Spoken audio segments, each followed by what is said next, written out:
ভারতের পশ্চিমবঙ্গে বিজেপি জিতে যাওয়ার পরপরই দেখবেন যে বাংলাদেশে জামাত ইসলামের বট বাহিনী ব্যাপকভাবে সক্রিয় হয়ে উঠে এক ধরনের বিশেষ খবর প্রচার করছে। সেটা কি, এই যে দেখেন এখানে একজন লিখছে, কি নাম, নুরিয়া আলম, সে লিখছে, পশ্চিমবঙ্গে মুসলমানদের উপর উন্মাদের মতো ঝাঁপিয়ে পড়েছে হিন্দুরা। গ্রামের পর গ্রাম তাদের ঘর বাড়ি দোকানপাট জ্বালিয়ে দিচ্ছে, আর সোশ্যাল মিডিয়ায় এসব জ্বলন্ত দৃশ্যগুলো পোস্ট করে হিন্দুত্ববাদীরা উল্লাস করছে, দেখতে পাচ্ছেন।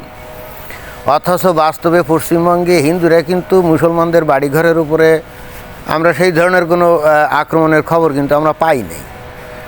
যে খবরগুলো আমরা পেয়েছি সেটা হলো যে তৃণমূলের যে গুন্ডা পান্ডা সন্ডা তোলাবাজ যেগুলো ছিল, কিছু কিছু ক্ষেত্রে তাদের উপরে বিজেপির কর্মীরা হামলে পড়ছে, এটা আমরা দেখছি। এটা মিথ্যে কথা না, এইটা কিন্তু আমরা দেখছি।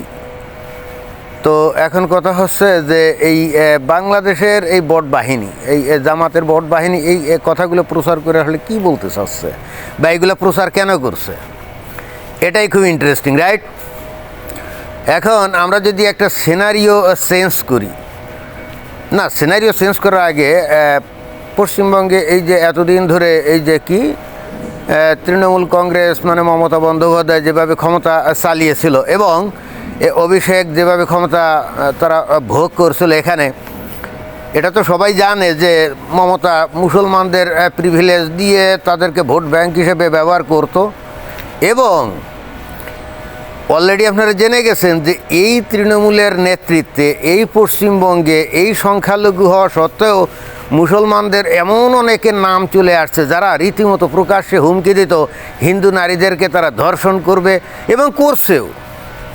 এবং এদের কতগুলো নামও কিন্তু আমরা জানি, যে কি জানি শাহজাহান বা শাহজাহান না শাহজাহান, তারপর আর একটা কি জাহাঙ্গীর খান, এরকম আছে না, এরকম অনেকগুলো আছে, কিন্তু অনেকগুলো আছে। এরা ধরাকে সরা জ্ঞান করতো, এরা যেভাবে গুন্ডামি মাস্তানি করতো এই পশ্চিমবঙ্গে হিন্দুদের মধ্যে সংখ্যালঘু হয়ে, এটা কিন্তু কল্পনার বাইরে ছিল। এইটা আপনারা চিন্তা করে দেখেন যে এখনো পর্যন্ত মানে শুধুমাত্র মুসলমান সম্প্রদায় বলে হিন্দুরা যে ব্যাপকভাবে মুসলমানদের বাড়িঘরে আক্রমণ করেছে, আমরা খোদ ভারত থেকে এই ধরনের কোনো খবর এখনও আমরা দেখি নাই। বাট বাংলাদেশ থেকে মানুষ মনে হয় যে তারা মানে ইউটোপিয়ান জগতে বসে বসে সেইগুলো দেখছে। আমরা যেটা দেখতে পাচ্ছি, তৃণমূলের নেতাকর্মীদের বিভিন্ন জায়গায় আক্রমণ হচ্ছে, এতে কোনো সন্দেহ নাই। কিন্তু স্পেসিফিক্যালি মুসলমানরা যেভাবে এখানে গুন্ডামি মাস্তানি করছে, যে বড় বড় মাস্তান যেভাবে হুমকি দামকি দিয়েছে, এই যে জাহাঙ্গীর খান অথবা এই যে আরও লোকজন যারা আছে, এখানে যদি হিন্দুরা সত্যিকার ভয়ঙ্কর প্রতিহিংসাপরায়ণ হতো, তাহলে এই সমস্ত অঞ্চলে এই যে মুসলমানদের বাড়ি ঘর গ্রাম একেবারে জ্বালিয়ে ফুটিয়ে সারখার করে দিত না। এখন এইবার সিনারিওটা একটু চেঞ্জ করেন। বাংলাদেশে আমরা জানি যে 15 বছর ধরে শেখ হাসিনা মানে আওয়ামী লীগ ক্ষমতা ছিল, রাইট? তো ধরে নেওয়া হয় যে আওয়ামী লীগ মানে হিন্দুদের হিন্দু মানে বান্ধব, ভারতের সাথে নাকি তার বিশাল দরম মহরম হ্যান ত্যান, এবং হিন্দুদের একটি প্রিভিলেজ দেয়, এটাই তো আমরা জানি। আচ্ছা আপনারা বলেন তো, 15 বছরের আওয়ামী লীগের শাসনামলে এই জাহাঙ্গীর খান অথবা শাহজাহান এই কিসিমের কোনো লোকের জন্ম এই বাংলাদেশে কোনো হিন্দু ঘরের থেকে আসছিল কিনা? মানে কোনো হিন্দুরা এই ধরনের নাম করতে পারছে বড় গুন্ডা হিসাবে, বড় মাস্তান হিসাবে, যারা নাকি মুসলমান নারীদেরকে ধরে রেপ করবে এই ধরনের হুঙ্কার দিত, এমন একজনকে আপনারা খুঁজে পাবেন? Not a single one. এখন আমি যদি মানে বিষয়টা যদি এরকম হতো যে এই জাহাঙ্গীর খান অথবা শাহজাহানের মতো কিছু লোক এই বাংলাদেশে হিন্দুরা গজায় উঠতো এবং যারা নাকি মুসলমানদেরকে বলতো এই তোদের বাড়িঘর জ্বালিয়ে দেবো, তোদের না মা বোনদেরকে রেপ করব, এই ধরনের কথাবার্তা যদি বলতো, মনে করেন যে আওয়ামী লীগের ছত্রছায়া থেকে 5 আগস্ট 2024 সালে যে পট পরিবর্তন হলো, এই পট পরিবর্তনের পরে তাহলে গোটা বাংলাদেশে হিন্দুদের ওপরে কী ধরনের ভয়ঙ্কর বুলডোজার চলতো, কী ধরনের হামলা চলতো, কী ধরনের নৃশংস অত্যাচার চলতো একবার কল্পনা করেন তো। মুসলমানরা প্রত্যেকটা হিন্দুদের বাড়ি ঘর চিহ্নিত করে আক্রমণ করে জ্বালিয়ে পুড়িয়ে সারকার করে দিত। এবং ইন্টারেস্টিং ব্যাপার হলো এই 5 আগস্টের পর, মানে 5 আগস্ট 2024 শেখ হাসিনার পতনের পর, এর পরেও কিন্তু এই জামাত, শিবির, এনসিপি, বিএনপি এরা মিলে এরা আওয়ামী লীগের ওপরে অত্যাচার নির্যাতন করার নাম দিয়েও নিরীহ হিন্দুদের বাড়িঘরে কিন্তু আক্রমণ করেছে। এবং তারা বলেছে এই হিন্দুরা হচ্ছে আওয়ামী লীগের দোসর, আওয়ামী লীগের নেতা, অমুক সমুক ট্যাগ লাগিয়ে। আমি যদি ধরেও নেই যে তারা আওয়ামী লীগ করতো, কিন্তু তারা তো অন্তত এই পশ্চিমবঙ্গের এই জাহাঙ্গীর খানের মতো এরকম ক্যাডার ছিল না, এরকম মাস্তান ছিল না।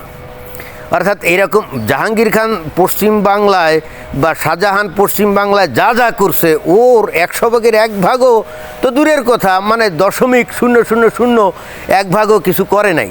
আওয়ামী লীগের সাথে হয়তো তারা সম্পর্কিত ছিল হিন্দুরা, এবং শুধুমাত্র সেই কারণেই তাদের বাড়িঘরে আক্রমণ করেছিল। অথচ এই পশ্চিমবাংলায় দুর্দণ্ড প্রতাপে গত 15টা বছর এই মুসলমানরা বড় বড় গুন্ডা হয়েছে, বড় বড় মাস্তান হয়েছে, যাদের ভয়ঙ্কর অত্যাচার এবং নির্যাতনের প্রেক্ষিতে কত হিন্দু মারা গেছে, কত হিন্দুরা ঘর বাড়ি ছেড়ে চলে গেছে। যে মুর্শিদাবাদে সেখানে যে সমস্ত গুন্ডা মাস্তান আছে মুসলিম, তাদের অত্যাচারে ওখান থেকে হিন্দুরা ভেগে গেছে, হিন্দুরা কয়েকটা ওখানে মারাও গেছে। এখন তো পট পরিবর্তন হয়ে গেছে। তাহলে এখানে মুর্শিদাবাদ, মালদহ বা এই যে 24 পরগনার, মানে দক্ষিণ 24 পরগনার যে মুসলিম অধ্যুষিত অঞ্চলে এরা যে এই মুসলমানরা যে গুন্ডামি মাস্তানি করছে, যে অত্যাচার নির্যাতন করছে হিন্দুদের ওপরে, তাহলে হিন্দুরা একজোট হয়ে এদের বাড়ি ঘর গ্রাম জ্বালিয়ে পুড়িয়ে সারকার করে দেওয়ার কথা না? তা কিন্তু কিছুই দিচ্ছে না এবং কিছু দেয়ও নাই। অথচ এর কোনো কিছুই করে নাই বাংলাদেশের জামাতি বট বাহিনী। কিন্তু ঠিকই দেখেন ওই প্রচার করছে কি, যে হিন্দুরা মুসলমানদের বাড়িঘর জ্বালিয়ে দিচ্ছে পশ্চিমবঙ্গে, তাই না? আপনারা চিন্তা করে দেখেন তো কোন জায়গায় জ্বালাচ্ছে, কোন জায়গায় জ্বালালো। ওই কিছু একটা মানে ছবি এখানে সংযুক্ত করে তারপরে প্রচার করছে যে এই মুসলমানদের বাড়িঘর জ্বালিয়ে দিচ্ছে। চিন্তা করে দেখছেন তো? এই হলো অবস্থা। অর্থাৎ এই বট বাহিনী সক্রিয় হয়ে গেছে। আমার মূল বক্তব্য হলো যে এই মুসলমানরা যে ধরনের অত্যাচার এই যে বড় বড় গুন্ডা পান্ডা হয়ে হিন্দুদের ওপর করছে, এরপরেও যদি এই হিন্দুত্ববাদী বিজেপিরা তাদের উপরে হামলে পড়তো, তাহলে তো অন্যায় কিছু হতো না। কি অন্যায় কিছু হতো নাকি? কারণ এতদিন তারা অত্যাচার নির্যাতন করছে না, করছে তো এখন তাদের প্রতিফল পাওয়া উচিত না?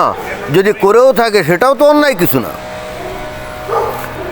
তো এ থেকে একটা মারাত্মক শিক্ষণীয় বিষয় আছে, সেটা হলো এই যে এই মুমিন মুসলমান সম্প্রদায়রা যে কোনো পরিস্থিতি তাদের অনুকূলে তারা নিবে, এবং এর জন্য যত রকম ভিকটিম গেম খেলতে হয় সে ভিকটিম গেম তারা খেলবে। তারা নিজেরাই পায়ে পাড়া দিয়ে অন্যের সাথে গণ্ডগোল গ্যাঞ্জাম বাঁধাবে, যখন পাল্টা তাদেরকে মারতে হবে তখন তারা ভিকটিম গেম খেলা শুরু করবে। এটা তো খালি পশ্চিমবঙ্গ বা ভারতে না, এটা মানে হোল ওয়ার্ল্ডে তারা এই কর্মকাণ্ডটা করে যাচ্ছে এবং এখন তারা সক্রিয়।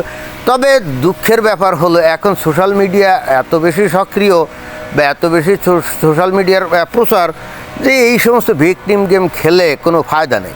আমি পরিশেষে আবারও বলতে চাই, বাংলাদেশে আওয়ামী লীগের মধ্যে হিন্দুরা যদি শাহজাহান খান ওই অথবা এই যে জাহাঙ্গীর খানের মতো গুন্ডা মাস্তান হতো, তাদের কি পরিস্থিতি করতো মুসলমানরা বলেন? কিন্তু এই ধরনের কোনো একজনকে খুঁজে পাওয়া গেছে হিন্দুদের মধ্য থেকে? না, পাওয়া যায় না। বাট পশ্চিমবঙ্গে কিন্তু ব্যাপকভাবে পাওয়া গেছে এবং তারপরেও কিন্তু তাদের কিন্তু কিছুই হয় নাই, অন্তত আমরা খবরে তো দেখি না। আর যা কিছু দুই একজনের ওপর হয়েছে সেটা হয়েছে শুধুই মাত্র তৃণমূল কংগ্রেসের হয়ে গুন্ডামি মাস্তানি করার জন্যে। স্পেশালি তারা মুসলমান বলে তাদের উপরে কোনো আক্রমণ হচ্ছে, বিষয়টা হলো মোটেও তা না। এটাই হলো আমার বক্তব্য। ধন্যবাদ।